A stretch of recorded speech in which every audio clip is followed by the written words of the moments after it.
নবম শ্রেণীর সেকেন্ড সাবমিটিভের পাঠ্য গল্প প্রফেসর শঙ্কুর ডায়েরির অন্তর্গত করভাস গল্প থেকে আজকে সম্ভাব্য প্রশ্ন নিয়ে আলোচনা করব, যেগুলো সেকেন্ড সাবমিটিভ এবং ফাইনালের জন্য খুব গুরুত্বপূর্ণ।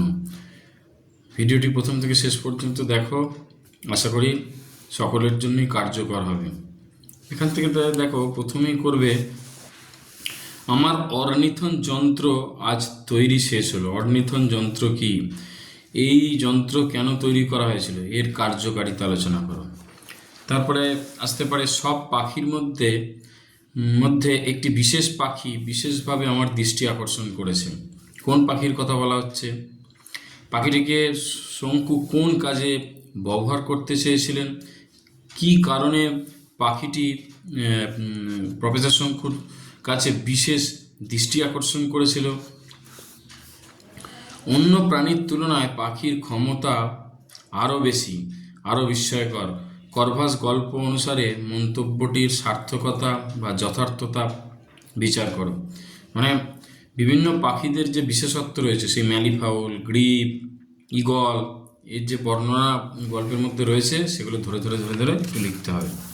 আচ্ছা, নেক্সট হচ্ছে করভাস যে এখন সাধারণ কাকের থেকে নিজেকে আলাদা রাখতে চায়, তার স্পষ্ট প্রমাণ আজকে পেলাম। বা এইটুকু তুলতে পারে, তার স্পষ্ট প্রমাণ আজকে পেলাম। কি প্রমাণ পেলেন?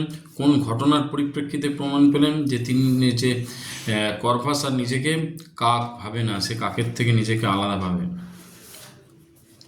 পাখির চেয়ে আমার অনেক ইন্টারেস্টিং মনে হয়েছে জাদুকর ব্যক্তিটিকে। এই জাদুকর ব্যক্তির পরিচয় দাও, বা জাদুকর ব্যক্তির নাম কি, তাকে ইন্টারেস্টিং মনে হওয়ার কারণ কি, বা এই জাতীয় যে কোনো একটা লাইন তুলে আরগাসের চরিত্র তোমাদের আসতে পারে, তাই আরগাসের চরিত্র একটু ভালো করে পড়বে। নেক্সট, করভাস এখন বিশ্রাম চাইছে। কোন ঘটনার পরিপ্রেক্ষিতে কথা বলা হয়েছে? ঘটনাটি সবিস্তারে ব্যাখ্যা করো। অথবা এরকম এই অংশটা থেকে অন্য লাইন তুলে কিরকম প্রশ্ন আসতে পারে দেখো।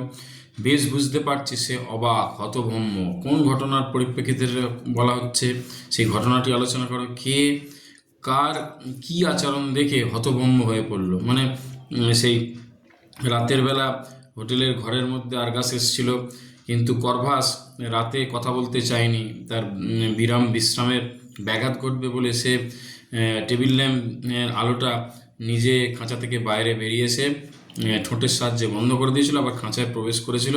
এই ঘটনাটা থেকে আরগাস বিস্মিত হয়ে গেছিলো, হতভম্ব হয়ে পড়েছিল। এই বিষয়টা লিখতে হবে সবিস্তারে। আচ্ছা, নেক্সট দেখো, খাঁচা সমেত করভাস উধাও। করভাস কিভাবে উধাও হয়ে গিয়েছিল আসতে পারে। কিন্তু কি অসামান্য তার বুদ্ধি, এটি কার উক্তি?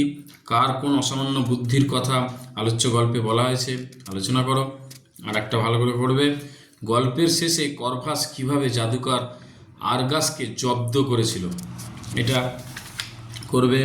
আর করভাসের মানবসুলভ বুদ্ধির পরিচয় কোন কোন ঘটনার পরিপ্রেক্ষিতে পাওয়া যায়, গল্প অবলম্বনে আলোচনা করো। এইগুলো যদি ভালো করে করো, করভাস থেকে তোমরা কমন পাবেই পরীক্ষায়। করভাস নিয়ে চিন্তার কোনো কারণ থাকবে না। এই প্রশ্নগুলো অনুশীলন বাড়িতে করতে থাকো। ধন্যবাদ।